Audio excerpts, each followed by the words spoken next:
Hey Logo Geeks, Ian Paget here, and this week we're going to be chatting with Malinda Livsey about studying logos from the Masters. Before we get into the chat, I do want to give a big shout out to FreshBooks, who have been amazing by sponsoring this podcast. FreshBooks is a cloud accounting software that helps you to create invoices and manage your profits and expenses ready for the tax season. You can try it free for 30 days, no credit card required, just by visiting freshbooks.com/LogoGeek, and be sure to enter Logo Geek in the How Did You Hear About Us section. This week, we're going to be chatting with Malinda Livsey, a talented designer who founded her own agency, Marks and Maker. Now, I know Melinda from a series of videos that was created by Christo, who's someone who I interviewed back in season 1. And in this series, he gave her a detailed consultation. Now, after watching this, I couldn't help it but actually look into Melinda's work further, and I discovered a series of studies that she worked on for her Instagram feed, and these turned out to be one of the best logo design resources that I came across last year. And the reason for that is because I found them incredibly educational, and it really opened up my eyes to some of the subtleties that are needed when designing a logo. And what's even more fascinating is that she discovered how a lot of really great logos from the past, including designers such as Paul Rand, very clearly made use of the golden ratio. Now, I know this topic will spark a lot of debate, as there's studies and articles that kind of debunk the golden ratio, and there's a lot of logo designers, including myself, who have never needed to apply it to their logo design work, yet they've been able to still do really great work. But I want you to kind of forget about that and avoid having any opinions. Just simply look at Melinda's studies and learn from observation. Like we're not saying here that you have to use the golden ratio. It's just more from observation. Designers like Paul Rand very clearly made use of the golden ratio in their work, which is absolutely fascinating. Now, what I will do is, so that you can have a look at a few examples for yourself, I'll add them into the show notes for this episode, and you can find that by visiting logogeek.uk/2.3. So in this interview with Melinda, we discuss her logo design studies, what she learned from them, how she started her business, and how she was able to improve her logo design process too, following her consultation with Christo. So we start the conversation with her reasons for starting her logo design studies. And it's worth noting that in this, we do frequently mention Christo. So if you don't know who he is, make sure to listen to episode 1 of season 1 of the Logo Geek podcast, and you can learn a little bit more about him from that. So let's get into this. I introduce you to Malinda Livsey. Earlier this past year was when I started digging into Chris's content. I had seen him around a couple years ago online, and I came across his content specifically about studying logos. I think he had posted on his future page on Facebook about studying logos and getting better at logo design. And so he had I don't know if it's a 10-step process. I forgot. I don't think I finished it, whatever it was. But the first couple steps he had posted on his Facebook page, and it was first redraw or trace, I think it was, famous logos from the Masters. So he suggested Paul Rand, Saul Bass, and the likes. So take their logos and just trace them as precisely as you possibly can. So that's what I started with. And then he posted the following week that with those logos that you traced, then study them. And so start making notes on them, draw the grid over them, just observe them and sit with them for a while and observe. And so he posted a few of his, I believe the Bell logo I saw of his, and there was another one. And after seeing his studies, I thought, oh, this is really interesting. I never learned learned how to study logos like that when I was in school or just learning logo design. And so I figured, well, I'm gonna try this with the logos that I traced. And so I started drawing the grids on them. And then I don't remember if Chris had showed in any of his the golden ratio, but I think when I started first with the UPS logo and by Paul Rand, and I think that I was just thinking, well, what if I laid the golden ratio over it? I don't remember what triggered that thought or why I thought of it, but I started placing it on that logo and my mind was blown because as I was doing it, I just kept finding, because once you find one or two of the golden ratios, it's a never ending because it can go on for eternity because it just keeps getting smaller or bigger. So if you find one or two, it's in there somewhere. And so I just kept doing that. And that was where it started. It all started with really the UPS logo, Paul Rand, and really Christo. Yeah, I know there's so much that I learned from those. Can you kind of run through specifically what you did learn from doing that? Because I mean, obviously we see logos all the time, but seeing your studies and Chris's studies, it's like I started seeing stuff that I never noticed. So can you kind of just run through a few of the like common things that you saw across different logos by studying them in this way? Of course. So first off, the UPS logo, going back to that, there were so many things that I noticed. One was that everything was deliberate. So even the placement and the size of the registration mark, because one of the registration mark, when you put that on a logo, usually, at least with myself, it was always by intuition. It was, where does this look the best? What does it line up with? But with the UPS logo, there was no... when you look at it, you can see it's below the S, but I was just so curious, like, why was the registration mark right there at that spot and why was it that size? And when I started studying it, that's when I realized, that's actually very intentional with how big it is, what the width of the stroke is. And also, speaking of the stroke of the entire logo too, that comes from the golden ratio. And so I started learning that all these decisions are extremely deliberate. And then it made me go back to my work and see if I was as deliberate, or because I would go off of intuition, or does this look good? Does this feel right? But I didn't know why I did it. And I couldn't really explain if I had to deconstruct it. But this allowed me, it helped me learn how to make decisions better in logo design. And one other thing was also being doing these logo studies. It's helped me observe and train my eye. So now I go back to my old work and I see, oh gosh, something's off. And it doesn't mean that the golden ratio is in there or not in there. It's just that I can now see what things are off or what things don't align or what's not symmetrical that should be. And so in these studies, I've learned and trained my eye to see when something is off or when something doesn't look right.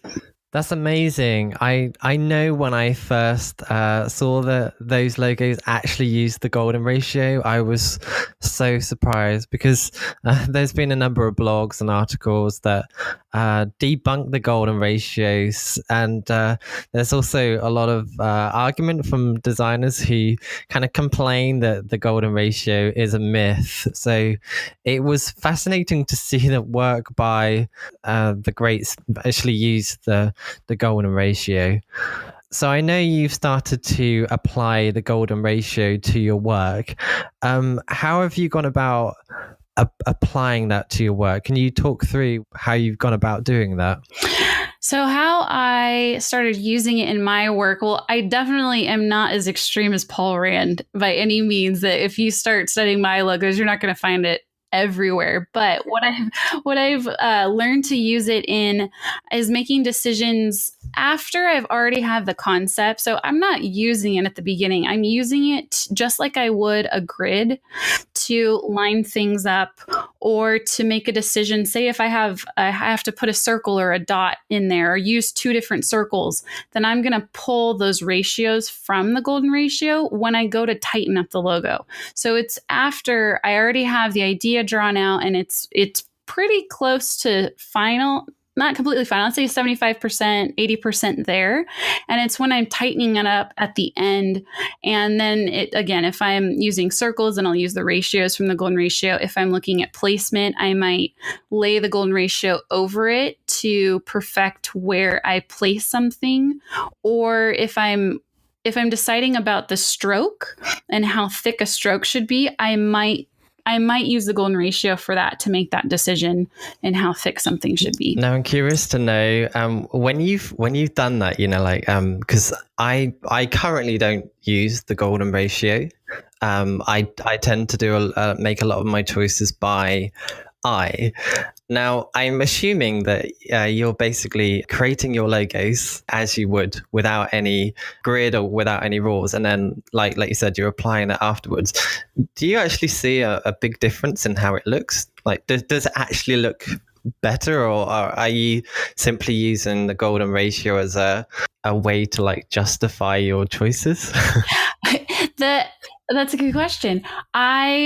I believe, for one, it has made, I went back to some of my old logos that were not used for anything, and I was curious about that same thing. And so I applied it to an old logo, and it definitely made it look better. And that one, it was a house and a heart, and I have that on my Instagram. And I think I might have shown the before and after, but I don't even think I showed the very first iteration of the logo, and it was awful. Nothing lined up. And I look back at it and I think, gosh, how did I even present that to a client who was so bad? So I definitely see how it can improve a design. And I've seen it in my own work, how it did definitely bring up the quality of my design. I'm now embarrassed looking at some of my older ones. But then it also, I don't know if I would necessarily use the word justify, but I would use it as in it helps me make decisions.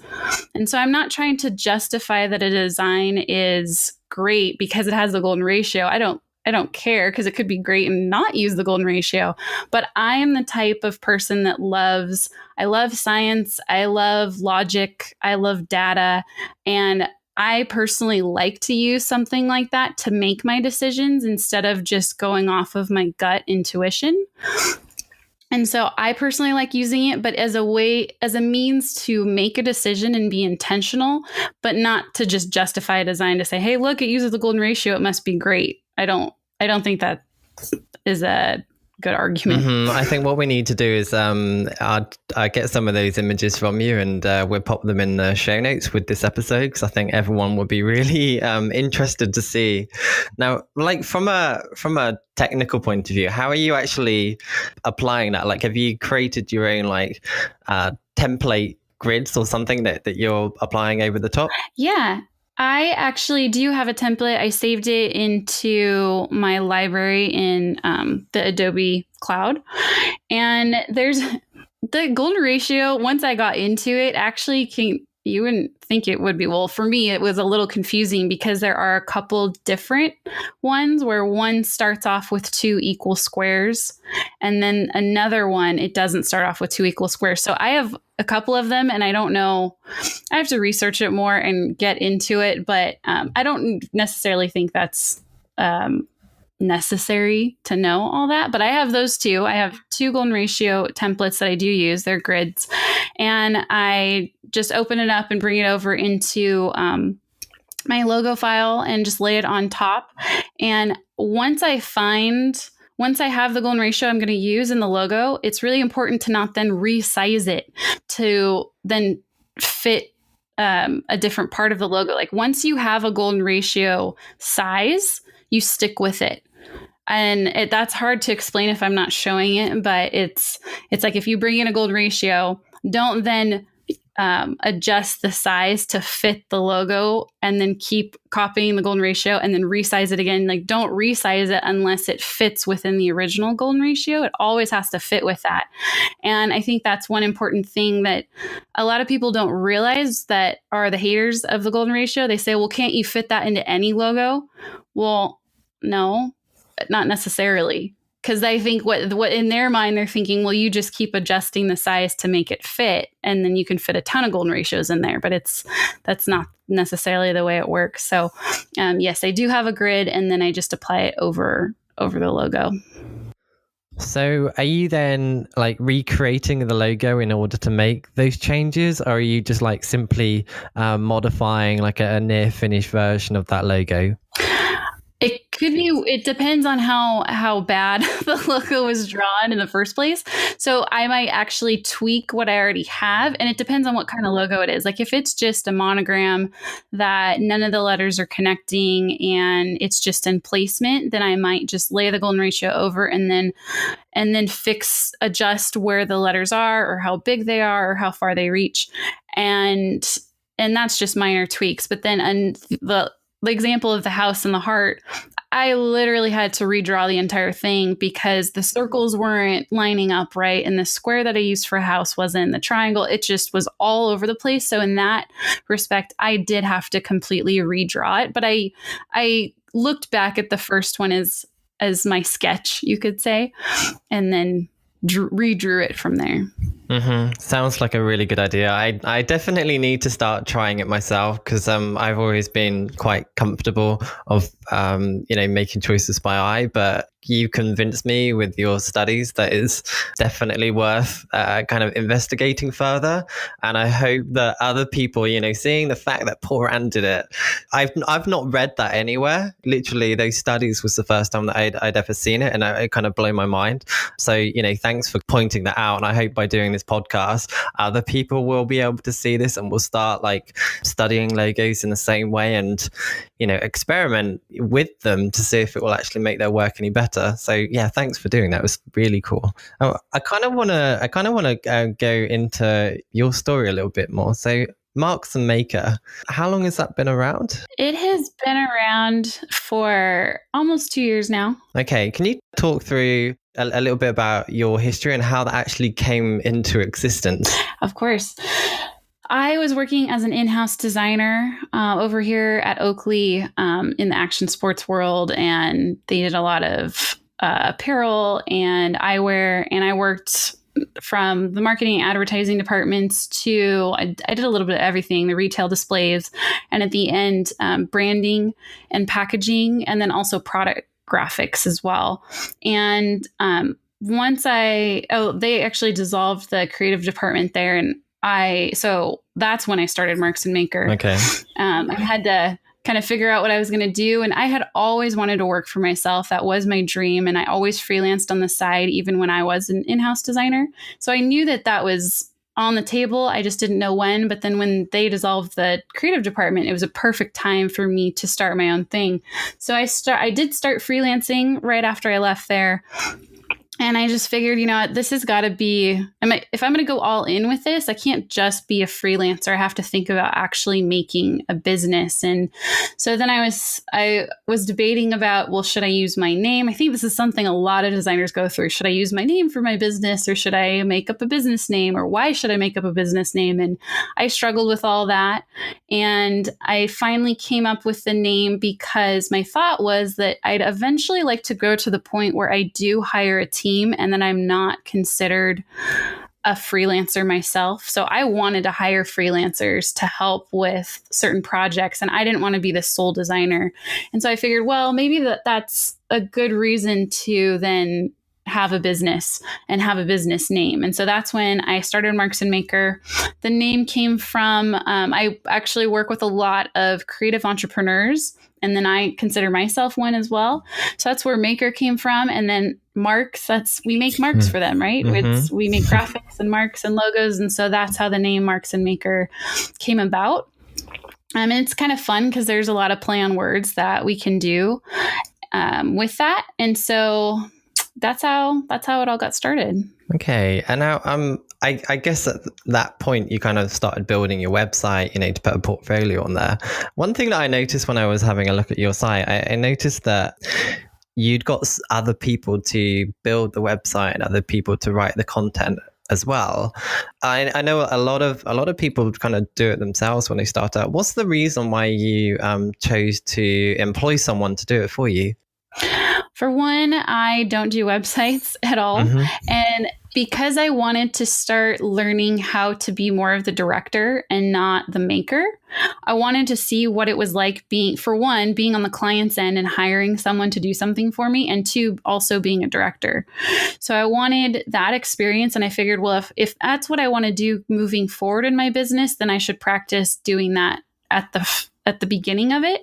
And also I knew that I couldn't do as good a job as another person could. And I already did my portfolio site when I was a freelancer, and it was fine. It got the job done as a freelancer, but I knew I wouldn't be able to execute on the level that someone else could for the website or the copy. And I just figured, well, it's better for me to hire people who actually know what they're doing and have more experience in it than I do. Okay. Now, I'm quite curious, with your agency at the moment is 2 years old. Have you actually started outsourcing work to other people already? Yeah, I have outsourced, not 100%, but I have outsourced over these past 2 years when I'm able to, and when the job pays enough and I'm able to hire on freelancers, then I do. So I have, over these past 2 years, been able to hire some people. How have you actually gone about like sourcing those people and working with those people? I have been extremely lucky, and to where that most of the people I have actually hired have been either ex-coworkers that I know them really well. I used to work with them. I know the type of work that they do. I know how fast they get things done. They're trustworthy. And so I've hired multiple people I used to work with when I was an in-house designer. I've hired one of my friends that's one of my best friends. She's a wonderful designer. I know and trust her and know that she does good work. And then the last one that I use a lot is my cousin. Actually, my cousin is also a graphic designer, so I've completely lucked out in that respect. And so it's mostly been people that I've worked with, and I know what their work is like. I know them as individuals, and so that's where I find most of my people. Mm-hmm. So in terms of like communicating with the client, then when you do have a team like that, are you the main point of contact, or are you kind of passing that onto those people, but with some kind of branded email address? Currently, I am the sole point of contact. Mm-hmm. Currently, and I don't know if I'm going to stay that way. It depends on how big the scope of work is. I haven't actually done. I haven't done a website for a client. I have directed them when they've hired a designer and developer, but I haven't actually done a website to where a client has hired me to execute it. And so possibly in that scenario, I might have the designer be in contact with the client. But for the jobs that I've done and hired out for, I've been the point of contact. That's pretty amazing. You've done a lot in a short space of time to get to that point within 2 years. Because what I'm doing at the moment, say when I've needed to get a website built, I've actually just passed it over to someone else and taken a commission from it. So what you've done is awesome. Now I'm curious to know, what's been the most useful book for you? Because I know a lot of people will know you from the interviews with Chris, and I know that you read a lot of books during that time. Was there any that have been particularly key for you in terms of like advancing your business and career forward? Well, there's been a couple, and one is design based. The other one is more business. It is circling back to the golden ratio. During that time of studying the golden ratio, I found the book, The Power of Limits: Proportional Harmonies in Nature, Art, and Architecture. And I'm going to butcher the guy's name, so I'm not even going to say what the author is, but if you look up The Power of Limits, you'll find it.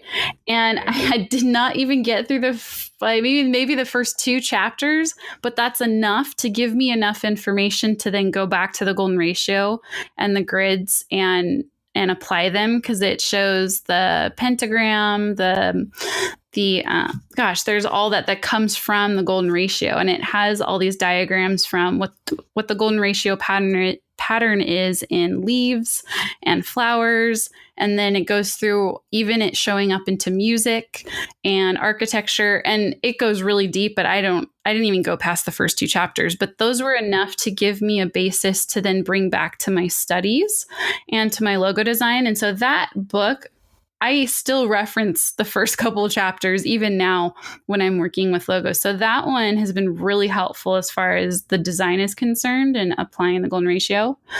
Another book, I started reading a lot of books when I was being coached by Chris, and then I all of a sudden stopped because I had to implement everything that he was teaching me. So I was trying to balance between, okay, what do I read and what do I do? And it was a lot, but the creative strategy and the business of design was one that was really helpful. And I'm still not done with it, but what I have read of it has been extremely helpful in my business. And the other one was the 101 Things I Learned in Business School. And I did read that whole thing. It's a really quick read, but it really helped because I didn't go to business school and I went to design school, and we have to get versed in business language and how to talk to business people that we're serving to be taken seriously as a business and not just a designer and order taker.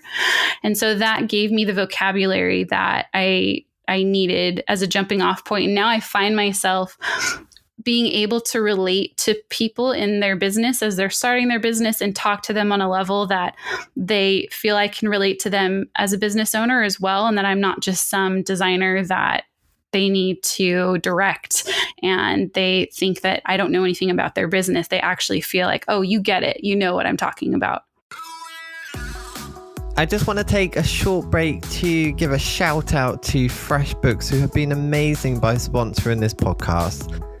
So FreshBooks is a cloud accounting software for creative professionals that's so straightforward to use. It will save you hours each week, giving you more time to be designing logos.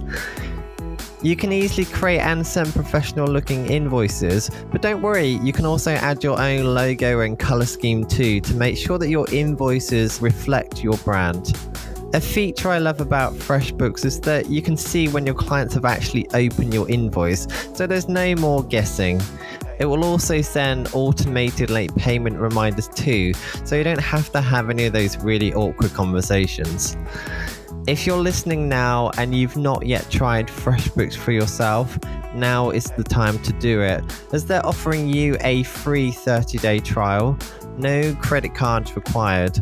All you need to do to claim that is just to visit freshbooks.com/LogoGeek and be sure to enter Logo Geek in How Did You Hear About Us section. Now let's get back to that interview. Now, we've gone through quite a few of the questions I planned already, and we've got loads of time. So I want to kind of dive into your process, because every single person I talk to, they generally have quite a different process. I mean, there's always similarities. So would you be able to talk through how you kind of run like your process for working on a logo design or branding project? Yeah, I recently, from being coached by Chris, have altered my process slightly. Okay, would you be able to like explain what you did previously and what you changed it to and why? That could be really interesting. Yes, I'd love to. So previously, prior to Chris Doe, I had a very lengthy questionnaire. And I would, once I sign the client and the contract and invoice, everything's paid, I would give them homework, which was a very lengthy questionnaire that ran through everything from why did you start this business, to give me the story of your business, your target market, who are these people, what do they want, how is your business perceived, how do you want to be perceived, what social media platforms are you going to be on. It was lengthy, and I would keep adding to it or altering the questions. And I would give my clients usually it was done within a week. And they all did really great with it. They gave me so much information. And so from there, I would print out the document and I would study it for 1 to 2 days. I would highlight words. I would make notes on it. I would see what are the things that the client repeats over and over and over. Is there a certain word? Is there a concept that they keep saying? And because usually I asked so many questions that there was usually something that the client would keep repeating. And it would either be maybe an adjective of how they describe their business or themselves or their target market. It would be something within their story that kept popping up. It would be something maybe how they want to be perceived. And inevitably, every client had something that stuck out like that was repeated. And so from there, I'd make my notes, and I would then have, most likely it was a call. I think I used to hop on a call after that with my clients, and I would dig deeper. And so I usually would have questions for them after that, and trying to dig deep, like, what did you mean by this? Is this what you meant? Trying to get on the same page with them and understanding their problems and understanding their vision. And from there, I had all this information. And so what I used to do was just open up my sketchbook, and I would start writing down those keywords, and I would make 3 different buckets, and I would put those words together that fit. So if something, I'm trying to think of an example, but the first one could be soft and relaxing and soothing. And so I would put those words, and I'd put all the words that I found in the questionnaire in that bucket. And then the next one, I was really trying to separate the buckets as separate concepts, because I would present 3 concepts to my client. So I was trying to figure out, okay, from what they said, I can gather 3 different concepts for this. And so after I made my buckets, I would start thinking on each one, okay, what represents what they're trying to say here? And that's when I would just start sketching out logo ideas. And I would do that. I'd also do research at the same time. So I would type in those words in Google or in Pinterest, or just trying to find visual representations of all that list of words that I had. So I would pull visual representations. I would sometimes look at how other people represented that word. And that's when I would go back and start drawing out concepts for each bucket of words. And then it would start coming to life. Then I would have a concept, and I would have a visual for each of those. And then I'd just start building it out. So I'd start working on the logo of each. I'd refine the logo on each of them. And then I'd build mock-ups for each of those concepts to show with the color palette and how it looks on a business card and how it looks in the wild of how that concept would live. And so I tried to tell a story. I'd put all that into a presentation and tried to tell a story of each concept, and walk through the different mock-ups and walk through maybe suggested photography. So I usually would never just solely work on just a logo. It normally would be a whole brand identity system, because for me, I wanted to start working on the whole and the whole feeling of everything, because a logo is only one piece of it, and that is very important. But there's also everything else that goes with it. It's the brand story. It's the feeling with everything. And so I really wanted to nail down that feeling through the brand identity. And so I'd put it into a presentation, walk them through it. They could feel each concept. And that was how I started. That was my previous Christo process. So doing that, how you used to do that, did you find that there was problems in some way in terms of the process? Sometimes. And I didn't realize that there was so many issues until I started doing it the new way. And then I realized my old way was not, for one, it was not efficient. I spent roughly 45 hours on that. So I'd say from start to finish, it was about 45 hours. And then that's one. But then the other was, I did have a couple clients that the revisions started getting out of hand, very much out of hand. And it wasn't recently. That probably was 2-3 years ago, even before I started my Marks and Maker, when I was a freelancer. And that was horrible. I mean, we got on revision 11, 12. It was bad. It was very bad. Okay, so I know there's going to be a lot of people now listening to this that are thinking, that's exactly my process, and I'm getting into the exact same situation. So everyone's going to be really curious. how have you gone about actually changing your process? Good question.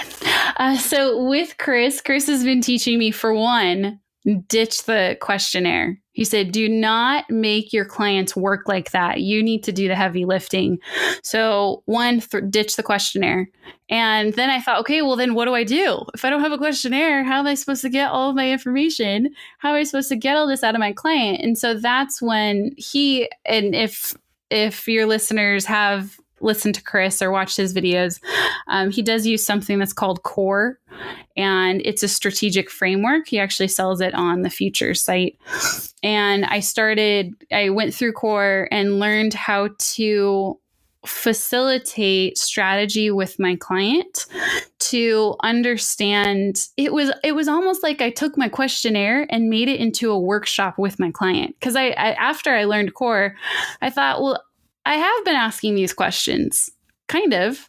I've been doing this. This is kind of what I've been doing, but it was almost like a reformatting of how I got the information from my clients, and it was a different relationship with them as well. I realized that even once the client signs you, that you've signed the client, that you still have to build that trust and the rapport with them and the relationship, and they still have to trust you, and you have to be seen as an expert in their eyes, not just an order taker. And so what CORE did was it's a facilitated workshop. So instead of a questionnaire, I ditched that. I actually have a workshop with my clients, and it can range anywhere from, I've done it as short as 2-hour sessions to all the way to an all day thing where I'm with my client the whole day, and we go through this together. And it goes through the users and the ideal target market, very specific into user personas. We also go through their brand and talk about the brand attributes, the mission, their why, maybe a brand archetype. So we're digging into who they are as a brand.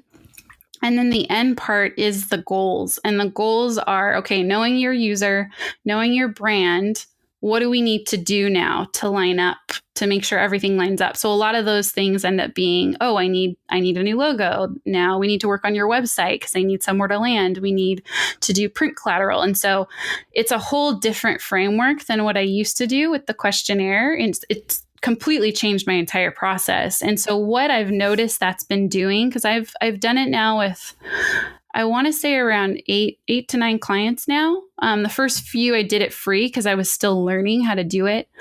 And I've noticed that it's built so much trust.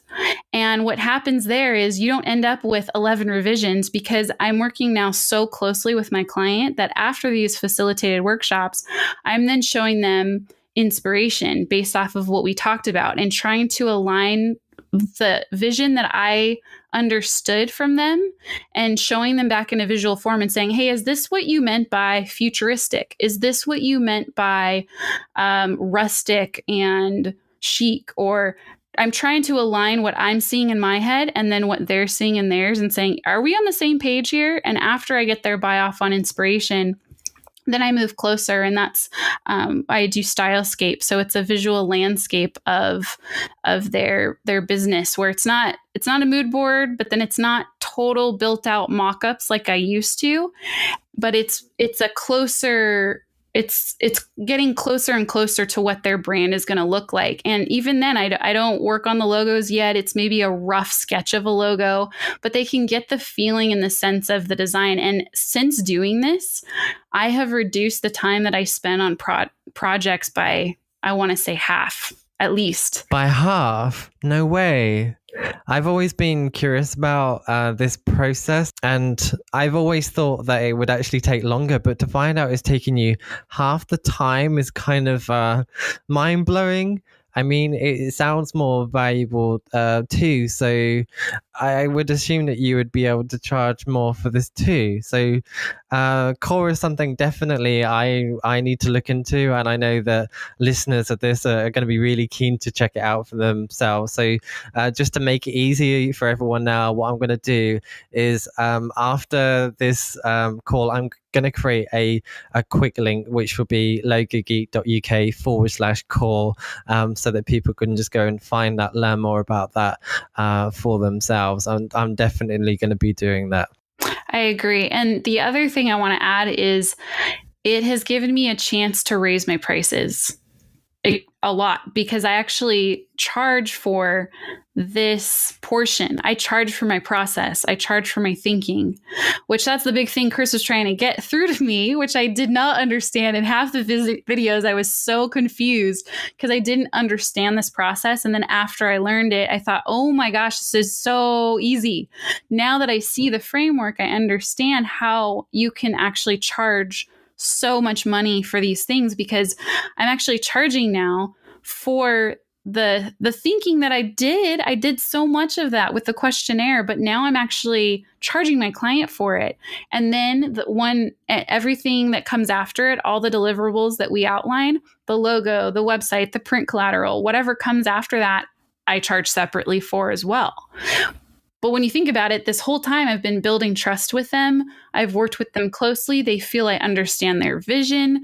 They want to work with me for all this that comes after it. And so they're excited to get all this done. And most likely, if they value the thinking, they're going to value the deliverables as well.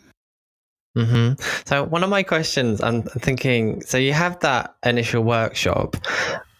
I take it by that point you've charged for doing, the rebrand. How does it work in terms of the other things that you're talking about? Do you just quote for those separately as separate jobs on top of what you're already doing? Yeah, so I actually might give them a range of, hey, if you're thinking about doing a rebrand, let's start off with strategy and see what all you're going to need. And I'll give them maybe a range, like, hey, this is normally what you can expect for this, for a rebrand or for a logo. And then once we do strategy, we actually go through and talk about, okay, now that we know this is what you need, let's just say you need a logo and you need some business cards. Let's just say that. Then I talk to them, okay, do you have a budget for this? And this is typically what you can expect to pay for a logo. And then that's when we get into the nitty gritty of, okay, how much it's going to be. And then I actually open up a different project and I start a whole new project for anything that's on that list. So you're charging for the strategy session to start with, and then anything you discuss that's needed during that session then gets quoted for separately, which is kind of within the price range that you agreed beforehand. Is that correct? Yes. Wow, that's kind of cool. So I definitely need to look into core myself.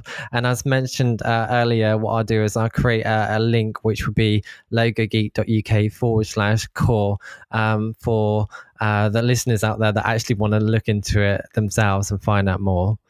Mm-hmm. Now, I want to ask you another question. I noticed in a recent blog of yours that you spoke about mastermind groups and how they've been really important for you over the past few years. Can you talk through how you went about finding mastermind groups and how that's worked for you? Yeah, a couple years ago when I started Marks and Maker, right about the same time that I was working on planning out the site, planning out the name, I had went onto one of the Facebook groups. It was some entrepreneur Facebook group. It probably had, I want to say, 30,000 people. It was one of those really big ones, and I forgot who it was by. It might have been Pat Flynn, or there were a couple others that were pretty big at that time. I just hopped on and I asked if there were any groups in my area. I figured, well, I'd love to meet with people and see if there's any groups, and there might be someone in that. And so I asked, and someone replied and said, well, I have one that is that meets online. And that was before I really dug into Facebook groups, and I didn't meet a ton of people on Facebook. I thought it was weird to meet people on Facebook that you don't know, unless you knew them in real life. And so it was the beginning of me actually digging into the online world and meeting people through there. And so I figured, okay, well, I'll try it. Well, come to find out, there's this lady who had started this Facebook group that starts mastermind groups. And so she would group people together. I don't think she does it anymore, but she grouped people, I think between it was roughly 4 people in each group. And so there were a ton of groups in there that she had made. So they're little pods, of people. And so I got put in one. I didn't even know what was happening. I got put in one, and we met on Google Hangouts once a week. I think it was about an hour once a week, and we just determined the time and we met. And I was so scared to be in that group because I didn't know these ladies. And I thought, oh my gosh, I'm just starting my business. I have no idea what I'm doing. And then I'm with all these ladies who probably know business and are so far ahead of me. And so I always made sure to have all of my things done by the time we met because I didn't want to be that slacker who never does anything. And so what we did was we got on the call. We did it for 3 months at a time. And we would have, okay, what is your 3-month goal? We would all say what our 3-month goal is. And then we talk about now knowing your 3-month goal, what are you going to work on this week? And so every week we would say that, but then we also talked about what we did during the previous week, if we had any issues, if we needed feedback on something. And what I found really helpful was that everyone was in a different industry. And so we could give each other perspective that we couldn't necessarily get if everybody was doing the same thing, or which I think there's a benefit to both. There's a benefit to have people that aren't in your same industry, and then there's definitely a benefit to have people that are in your same industry. And so in that one in particular, everyone was in a different industry, and I was in it for about a year and a half, and then just different things happened, schedules and whatnot. And so we haven't met recently, but I'm still in contact with them. But that was pivotal for me to start my business because there were so many things I needed to do to get that website to launch. I had to get the copywriter. I had to do the presentation of my work. I didn't realize how much work that actually is. And then making sure the copy is there, and then the design of the website, directing that. And so being in that first mastermind group, I give credit to them to helping me actually launch that website, because otherwise I would have slacked, I think. Mm-hmm. So I'm just curious, is that a paid thing? Because I've heard about these mastermind groups on, so like the Pat Flynn podcast you mentioned earlier. Mm-hmm. Is that a paid thing, or is it just, a group of people that just want to do it freely and just... This one was free. This was just a group of people that wanted to get together, and we formed our own one. So everything was just on our own. And that was just from basically a Facebook group. Mm-hmm. Yeah. That's fascinating. I need to have a look into that. And I guess anyone listening to this obviously needs to try it as well. It sounds like it's been really useful for you. So I'm going to try that as well. Yeah. And the other one, now that I'm focusing more of my time in, is the pro group, the future pro group with Christo. And I joined that in the summer during the time I was being coached by him. And now all those people are we're all in the same industry, which I found that now to be super helpful, because I'm trying to learn how to change my process into the new strategy. And it's really hard to do it when you don't talk to anyone that has done it. And so being in the pro group now, that has been extremely helpful now too, because then I can start talking to other people and say, okay, well, you've done it for a while. How do you present it to your clients, or how do you talk to your clients about it? And so now being on the side of having that group of people that are actually in the same industry, it has been helpful for me to be in that. Mm-hmm. That group sounds really useful. I just happen to know quite a few people that are actually in there. So at some point I probably need to join as well and see what I can get out of it. Okay, now what would you say is your best logo design tips? Ooh. That I would suggest that people study the masters. Because if they study the masters, they're going to they'll learn everything that I'm telling you about the golden ratio, about how I design logos.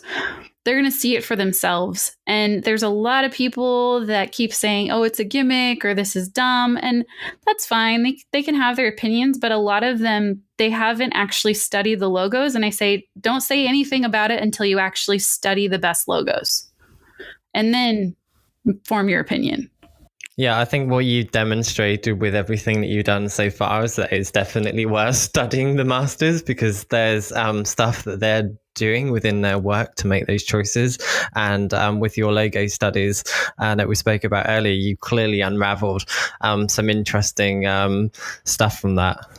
Yeah, and I figure too, if we know that it's used in architecture, we know that it's found in nature, why would we not want to use it in logo design? Mm-hmm. Well, yeah, I find with the golden ratio, it's fascinating that you found that it had been used in a lot of really good logos, because you see it in architecture, you see it in the great paintings, you see it in everything. So it makes total sense that it's actually in logos as well. Exactly. I think we're pretty much at the end of our time for this. So, Melinda, thank you so much for being a guest and for giving so much value for this. I think we can all learn a lot from your ability to learn to see and start to apply some of that learnings to our own logos as well. So, thank you very much. Thank you for having me. Man, there were so many great takeaways in this episode. Melinda, thank you so much for being an incredible guest and for sharing your time with us. If you want to learn more about Melinda, visit her website, which is marksandmaker.com. Also, make sure to look at her Instagram feed, which is also called Marks and Maker, if you want to see more of her logo studies, which, as I mentioned in this, they're absolutely fascinating, and it will help you to learn to see, which I think is important as a designer. We mentioned lots of resources here today, so to make it easy for you, you can find them all in this week's show notes. And to find that, all you need to do is visit logogeek.uk/2.3. If you want to chat about this episode and any others with myself, Melinda, and over 2,800 other logo designers, you must join the Logo Geek community on Facebook. And you can do that simply by visiting logogeek.uk/community. Now, the group is free, but it's incredibly active, and there's so much just incredible information being shared on a daily basis. So if you are into logo design, I guarantee that you are missing out by not being in there. I've learned so much over the last couple of months from the community, and I know that others in there too feel very much the same about being in there. So, you guys in the community, you guys are amazing. So thank you for everyone that's in there, and thank you for any new members that plan to sign up after listening to this. So guys, thank you so much for listening, and I'll see you next time.